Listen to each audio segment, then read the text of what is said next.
In today's video, I'm going to teach you how to dropship on Facebook Marketplace in 2026, including the key changes Facebook didn't clearly explain. To begin, log into your Facebook account and make sure it's in good standing with access to Marketplace. This matters because if your account has restrictions or policy issues, your listings may get limited or removed before you even start.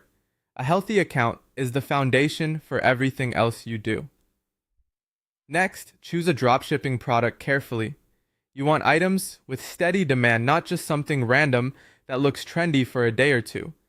More importantly, make sure it's a product you can actually fulfill and that it follows Facebook's commerce policies. Stay away from counterfeit items, restricted goods, or anything prohibited because those can create account problems very quickly. After that, find a reliable supplier. This is one of the biggest factors in whether your marketplace business runs smoothly or becomes a customer service headache. Your supplier should provide accurate inventory updates, reasonable shipping times, solid product quality, clear return policies, and tracking whenever possible. Most importantly, do not list products you can't reliably fulfill. Once you have a product and supplier, calculate your real selling price. Don't just guess. Add up the product cost, supplier shipping, marketplace, or payment fees where applicable, expected returns or refunds, and any advertising costs if you're using them. Only set your final selling price after you know your true margin. That way, you're building a business that actually makes sense financially. Now create your marketplace listing by going to Marketplace, then create new listing and choosing item for sale. Upload accurate product photos and write an honest title and description. Be clear about the product details and include important shipping information so buyers know exactly what to expect.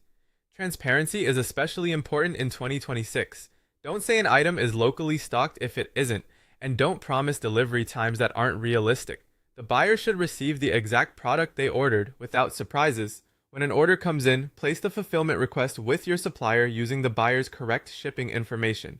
If tracking is available, make sure you obtain it. Then monitor the shipment and stay responsive to the buyer. If there's a delay, communicate it honestly instead of giving inaccurate updates. You'll also need to handle returns and refunds properly. Follow marketplace selling and commerce policies along with the return terms you stated in your listing. Keep records of orders, tracking, refunds, and supplier communication so you can resolve issues quickly if they come up.